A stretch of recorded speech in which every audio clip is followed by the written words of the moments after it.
Welcome to the new Grad Success Summit. In this session, we are going to be illuminating the world of telehealth and empowering new and recent graduates to think beyond their degree and potentially use teleservices to serve many more people, improve your clinical skills, and potentially even help pay off your student loans. My name is Dr. Emma Shapiro, and I'm the founder and creator of the New Grad Success Summit and also debtfreept.com. I'm here with Rob Vining. He's a physical therapist, but more importantly, he is a telehealth pioneer, starting one of the first telehealth outpatient orthopedic clinics.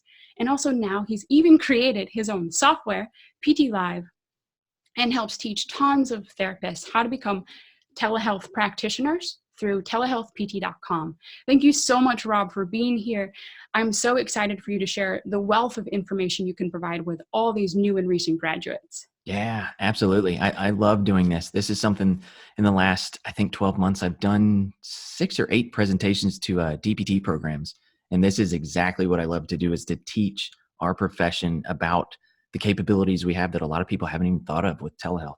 Exactly. It's such a growing route. And that's why I really think anyone who's watching really listen closely, because telehealth is on the rise and it is the wave of the future. But really fast, Rob, just in case anyone doesn't know what telehealth is, can you give a quick overview of telehealth and how teleservices work? Yeah, sure. So you've got different ways to do it. Probably the most common thing that people probably connect with when they hear telehealth or telemedicine is this live virtual interaction that we're having right now, right? We're talking face to face, it's live video. It's called synchronous communications, meaning that it's at the exact same time. And it really allows us to do a common evaluation and treatment similar to how we would in the clinic, minus our hands, right? So you've got that as one avenue of telehealth. Another avenue is called asynchronous. And asynchronous just means that the patient may record some sort of video describing their symptoms, describing the problems that they've been having, and then they upload it to a certain database or a certain platform that then the professional can come in and watch that at a later date and time and respond again with a recorded video, kind of taking that input from what the patient said and then relaying their professional opinion to where the patient can then pick it up and watch it later too. So that just kind of puts it at a less of a time restriction, because it's kind of like email, right? You can kind of pick it up, or text message. You can read it and reply when you need to. But those are the big two. And you can always, we can think about it just as using the telephone. That's also considered a form of telehealth. It's just you're not at the exact physical location in front of the patient, and you're using some sort of technology to still communicate and to solve that patient's problems. So that's kind of my summary of what telehealth would be. Exactly. It's a very simple platform. It's almost like you're still doing therapy, you're still doing Mhm. healthcare, but it's just almost like us right now. It's a video chat, or it can even be the phone. Yeah. It's a lot more simple than people make it out to be. Yeah. Now, if someone was wanting to get started, say as a new grad or a recent grad or even an experienced graduate, what would be some of your top tips to help them get started in this route? Yeah. So my number one tip that I always give people, this is a question that comes up a lot in these DPT program presentations that I'm doing at DPT schools, is they'll ask, what do I do? How do I get started? And my number one tip is to surround yourself with other people that are thinking about the same thing. So that way you're not having to constantly battle off people that come at you and say, well, you can't do physical therapy with telehealth. Believe me, this is something that I've been dealing with for 15 years. When I started direct PT back 15 years ago, that was the number one thing. Everybody would say, you're ruining the profession. It's, you're taking the hands out of it. It's not therapy if you're not touching the patient. When in reality is there's more and more studies coming out showing if you do a very thorough subjective, sometimes your objective is going to lead you down the wrong path. So just being very efficient at your subjective, just like you can only do in telehealth, is going to make you a more valuable clinician, because you're having to use all of this and none of this. So when your hands kind of go out of the equation and you have to focus on your subjective and your assessment skills, I think it really sharpens us as a profession to be that initial touch point in triage. And then it's just a few simple technology features that need to be put in place. Usually you want some sort of SSL secure website. You want some sort of scheduling system. a calendar where the patient can choose, a day and time, and usually it's a short eval or a long eval. And then you want to have some sort of payment process set up. The great thing about it is there's systems like Zoom, which you can make encrypted, that's free. And if you're only doing cash pay services, the majority of the time you're a non-covered entity. And so you don't have to specifically meet that bar of HIPAA compliance, but you can go way above and beyond HIPAA compliance with security, even if you're a non-covered entity. Like I suggest people use Zoom with encryption. All your emails can be in G Suite, which can be made HIPAA compliant very simply, very cheaply. Your overhead for a typical telehealth setup is probably 25, $30 a month, which is, a drop in the bucket versus taking out a huge business loan for a brick and mortar clinic. So it really lets you get your feet wet without a lot of the overhead and a lot of the risks. But that's probably a good summary of all you need to get started. And like I said, being in one of those groups, like we have this Facebook group with 2,400 PTs, a handful of PTAs, but the majority are just PTs that are looking to do this as well. When you surround yourself with that type of environment, you're going to grow faster and you're going to get your questions answered, and you're not going to put up with the different questions of, well, how can you even do this? Because you're already in it. You already know what avenue you want to go down, right? You wouldn't go and join a bicycle meetup group if you're really passionate about cars, right? You just want to be where the people are that are thinking the same as you. So that's my best tip. That's an excellent tip. And just to clarify, because the summit is for all healthcare professionals, so can, say, speech therapists, occupational therapists, other therapists do telehealth as well? Yeah, definitely. I'd say that the speech therapy realm, counseling, telemedicine, occupational therapy as well, they kind of have a little bit of a leg up on us because the physical therapy profession hasn't really gotten into it as much as these other professions. We don't even have billing codes. Like I read something the other day where social workers have a consultation billing code. We don't even have anything like that right now. So some of these other professions have taken the bull by the horns and guided their profession into that avenue. And I think we're right on the cusp of getting there. This year has been the busiest year I've ever had in realms in respect to physical therapy and telehealth. So I see the corner kind of being turned by a profession. And now we need to just step on the gas and really educate not only our profession, but the public about how we can use it properly. Definitely. And I see you on the forefront of that fight, which Mhm. we all appreciate so much. Yeah. Rob is always working behind the scenes and in front of the scenes, of course, but to really make sure that this is growing, because although we definitely want to be competitive with these other healthcare professions, the most important thing is that we're able to treat so many more people. I Mhm. mean, if telehealth can grow, we can treat people around the world. We can treat people in extremely rural areas that have no access to healthcare, people who Yeah. are homebound because of various disabilities, who have no access to get to these hospitals and these clinics. And so telehealth is an extreme necessity when I think about it growing. It just has Yeah. to grow to serve all of the people in the world. What do you think are some of the biggest barriers for new graduates if they're wanting to start growing their clinical skills in telehealth? I think a lot of times it's just adjusting to that new platform of not being able to touch a patient because we've all been trained in school where our hands and our guidance physically, if a patient doesn't get how to move, we can, physically use our hands and guide them in the way to do it. So it's really tough when you flip that on the almost you're doing a 180 and you're saying, okay, I know you learned all this stuff with your hands. Put your hands behind your back. You can't touch the patient now. Go. And so it really is a conundrum for some of the new grads that are coming out that see this as a complete 180 from what they've learned. And so coming into it fresh, a lot of them are very receptive to it because they see that low barrier to entry with the cost and the overhead.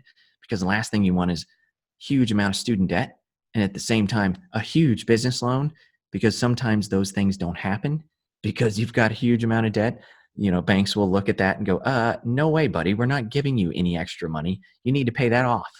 And it's this, chicken or egg scenario where you're like, well, I want to start my own practice, but I'm handcuffed by the monetary lack of opening a brick and mortar clinic.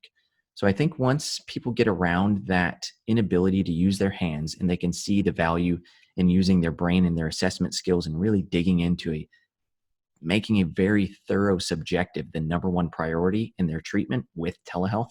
Once they wrap their head around that and then they see the benefits of having that low overhead and that they can still provide massive amounts of value for patients, it's a no-brainer that it's a great, basically a gateway drug to getting your own clinic, right?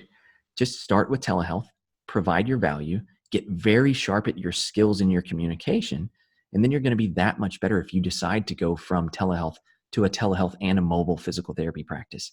And then from those two together, and then maybe doing a brick and mortar practice. And I see that as probably the future of the profession as more and more people are getting burnt out. They're saddled with tons of student debt, so it hinders them from starting a brick and mortar practice. So I think telehealth is definitely that avenue that some can take once they wrap their mind around not using these anymore. Definitely. I mean, we definitely want to be safe with our practice. Mm-hmm. So what are your thoughts on using telehealth potentially as sort of a side hustle while new graduates or recent graduates are growing their clinical skills? Yeah. Yeah. I think it's a great opportunity to just get really good at getting those reps and sets in, because your clinicals will give you a certain amount. And that's awesome. That's what we all needed to at least have some confidence to have that first day of work, walking out to the patient that's a new eval and being like, hey, new patient, I'm nervous as heck. Come on back, you know? And so whenever you can get more repetitions and sets of doing evals and follow-ups and treatments, you're building the Rolodex that will help you further down the line. So it doesn't really matter if you see them in person or you see them via telehealth. Just see some patients. You're going to get better just by doing that. It's the same with everything. If you practice a skill and you're dedicated to doing that and you're okay with failing and just being able to chalk it up as, okay, I'm going to learn from this failure and I'm going to get better. It doesn't matter if it's in person or it's virtual. You're going to get better regardless as a therapist if you can do that.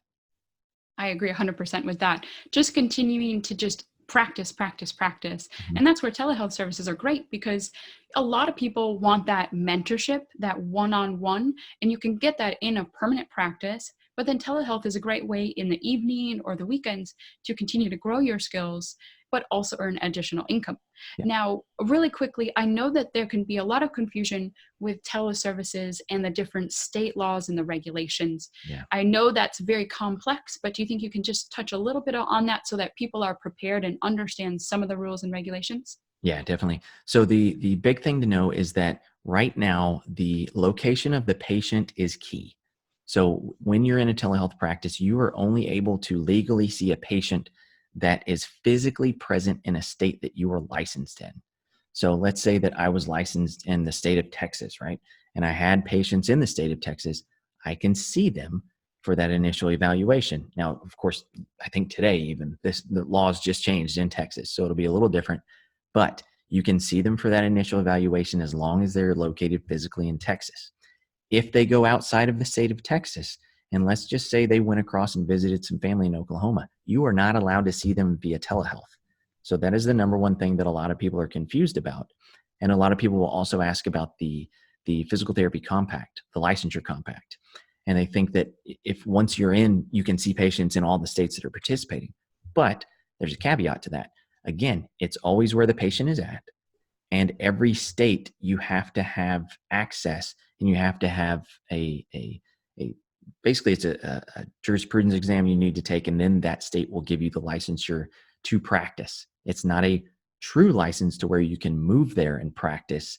If you move to Oklahoma and you have let's say a PT compact license in Oklahoma, it doesn't count anymore. You need a real license in that state, but it at least allows you to see those patients that might be in other states that are part of the compact. And it's relatively cheap. You can probably get I think there's 12 licensed states that are participating right now. You can probably get all of them for less than $1,000, and you can probably get it all done in a week.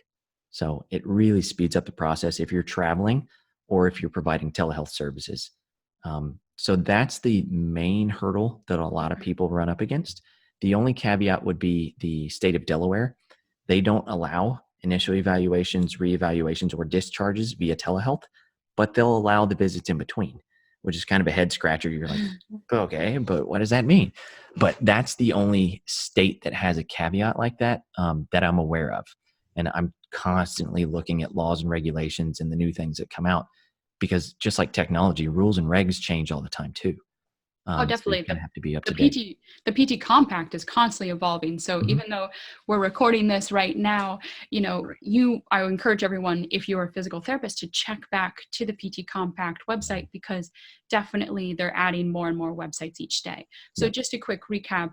So what I have to basically have a license for every state, in every state that I want to treat. So You're right. if I have a license in Texas, I can only do telehealth for people living in Texas. Mhm. I Yep. can't do anywhere else. If I have Texas and say Oklahoma, then I could treat in both Texas and Oklahoma via telehealth. Yep. Correct. You got it. Perfect. Perfect.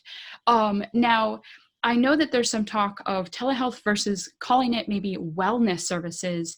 And I Mhm. know that's a very complex topic, but can you talk about sort of, can telehealth services often just do the initial eval and then you can continue to see them through telehealth, but call it wellness? You can. It's some states have that parsed out specifically. I think the state of Tennessee has something about wellness written into their Practice Act. So the first thing that I tell everyone about this is to check your Practice Act, pull it up in that PDF that every state will provide for you, and just do a search feature on it and look up the word wellness, or look up telehealth, or look up technology, and try and find those specific parts of your Practice Act that may define something that you have a question about. Because who wants to read, the 78-page Practice Act? Nobody wants to do that. So just take the shortcuts and try to figure out, if you can just search that document and find the right information. Calling the states, eh, the boards themselves for your state is going to be a little slow on the uptick. And to get back to you might, it's like pulling teeth. So you really have to do a lot of research on your own. Um, but when it comes to wellness, I would say that somebody that's really talking about it a lot is Tabana Boggs. She did a great presentation. I think it was like an hour and 10 minutes inside that telehealth physical therapy providers Facebook group. And that was excellent because she laid out all the details and all the answers on how to protect your license and provide wellness services, what the definition is, how you can do that over telehealth. So she's kind of the person that's leading that front edge of talking about telehealth through wellness services. It's a pretty interesting topic because there's so many things that are up in the air and evolving all the time, and everybody wants to protect their license at all cost. Yeah. That's the number one thing. You just paid a ton for it. You have a lot of student debt because of it. You don't want to lose that. So definitely do your homework beforehand. There are people out there that are leading the charge. Find their content. There's tons of free stuff out there, and then pick their brain. It's well worth an hour of somebody's time, even if you have to pay for it, to get the right info to set you up for success versus having the rug pulled out from under you and, ooh, you did something wrong, and here's a slap on the wrist, and now you have a ding on your license. Nobody wants that. So do it the right way. Now, moving on to new graduates and actually starting to begin working in teleservices, I know that you talked a little bit about that they can do it individually and the different tools and resources. And don't worry, everyone, I'll have everything listed below, as well as the amazing links that Rob is going to share. But what if someone didn't want to go their own way? Are there certain companies and resources out there where new graduates can maybe work with someone that can also help mentor them and guide them? Yeah, there's a few different companies out there. There are some platforms that provide telehealth physical therapy services, but the patient volume is very, very low right now, as we all expect. I would say probably the most successful one to date. I just got off a podcast that I was recording for mine with Todd Norwood of Physera. So it's Physera. And they're a company based in the Palo Alto area. They're a startup that uses technology and it's using telehealth with physical therapy. So it's a nice combination of providing a great funnel for patients to get into and then providing that outlet of telehealth physical therapy. And so I know that they're going to be at least hiring some part time workers soon and then more as the year goes on. So that's one thing to look out for. But the majority of the time, I guess I'm dumb and not even going to advertise my own thing. So we have our system that's a central patient hub at digital.physio. So if you go to www.digital.physio, it's a nice lightweight platform with no patient resistance to where the patient can come in, pick their diagnosis, and start talking to a physical therapist in like 3 clicks. They don't even have to provide an email, a phone number, nothing. They just click and start talking with the physical therapist for 12 minutes of triage. Now, that's a good point to start because if you have no experience, you can really get some good experience doing that. And so we run that system to help the patient population and also to raise the awareness of our profession of physical therapy, that we can cover all these different topics and we can help people. And that's what we love to do. I mean, we're horrible at business most of the time because we don't know anything or not educated about business, but we're really good at reaching out and helping people and wanting to be extremely useful and valuable to patients. So our system at digital.physio kind of combines that love for patient care and telehealth and lets people get started for free. If you sign up at ptlive.me as a therapist, you can get into the digital physio platform for free. So that's also Awesome. another good way to go. Wonderful, wonderful. Well, any really important advice or anything else you want to share with new or recent graduates? Yeah, I would say the biggest thing is to keep in mind that there are already large corporations and groups like Athletico that has just started getting into the telehealth space. So this is not going away. Like if you're listening to the start of this podcast and your ears kind of perk up and you have this, I don't know about this. It doesn't matter what you think, it's coming. And these cell phones are not going away. Technology is not going to go away. That's something that's going to be in the future, and patients want convenience. Mm-hmm. So somebody who's a hard blue collar worker, they're not going to be able to get out of work and go see physical therapists for 2 to 3 days a week. It's just not possible these days where people are living paycheck to paycheck. So the more that you can get into the telehealth space and learn about it and even get some experience under your belt now, you're going to be head and shoulders above the rest of the physical therapy field when it comes time that all these patients are looking for it. You're going to be able to do a solo practice. You're going to be the first person that Athletico looks to hire as somebody that's going to be a director. You're going to be the person that doesn't get burned out because telehealth is all one-on-one care, right? You can't set a timer and walk off when you're on this type of environment. So it's really answering and ticking a lot of boxes that people want in a profession and in their career. It's just the starting phases of it. So if you get into it now, it's going to be something that's going to pay you back in the future for sure. Definitely. That's great advice. Now, Rob, if people want to get in touch with you and have more questions, I know you have lots of wonderful resources. Do you want to share where they can go if they want to talk to you? Yeah, definitely. I would say hop in that telehealth physical therapy providers Facebook group. I'm always in there helping answering questions for people that are either new or they're trying to launch their own practice. That's where a bunch of us live. And it's a very, very positive environment, very ego free, because I kick people out if they have ego and they're trying to, tell people who, what, when, and where. If you're not helpful, you're not in there. So I would go to that Facebook group first. And definitely reach out to me directly anywhere on social media. I think you can find me at PT Live Guy. And then you can always just email me at rob@ptlive.me and I'll get back to you as soon as I can. Now, what about if there are the speech therapists or the occupational therapists listening to this and any other healthcare professional too, Yeah. listening and they want to learn more? Where do you suggest they go? Can they still join your Facebook group? It's only for PTs in that one, but we do have another Facebook group called the Concierge Telehealth PT, OT, and SLP group. So that Perfect. kind of broadens the reach a little bit more there. But I would also suggest if the similarities are endless between providing care and just providing it through a platform. So if you want to replicate exactly what we have on telehealthpt.com, go there, download all the resources, and all you just need to do is plug in the word PT with whatever your profession is. It's almost the same. And a lot of times, most of these other professionals, like I said, already have billing codes in place. So it's even easier for these other professionals. So if you're looking for a good starting point as another professional, don't be scared to go to telehealthpt.com and just download all the free info. I think 85% of it is all free. And the majority of the time you can look at it, download it, watch it, and get started without paying a penny. So just do that, start there, and then just get started. That's the way you're going to learn and grow. Awesome. Well, thank you so much for your generosity. And Rob is even more generous because down below, you'll see special links to enter a giveaway. And Rob is giving away multiple of his different packages. So enter those giveaways and win a chance to receive even more amazing content and help and mentorship with Rob. Well, thank you so much, Rob. I really appreciate your time. I know all the new graduates and recent graduates are definitely going to be inspired by this session. And for those of you listening, if you want to join us August 17th, we'll be hosting a live panel, and we'll try to pull Rob's arm to attend to answer any of your questions live. So look out for that on August 17th. Thank you so much, everyone, and I look forward to seeing you in the next session.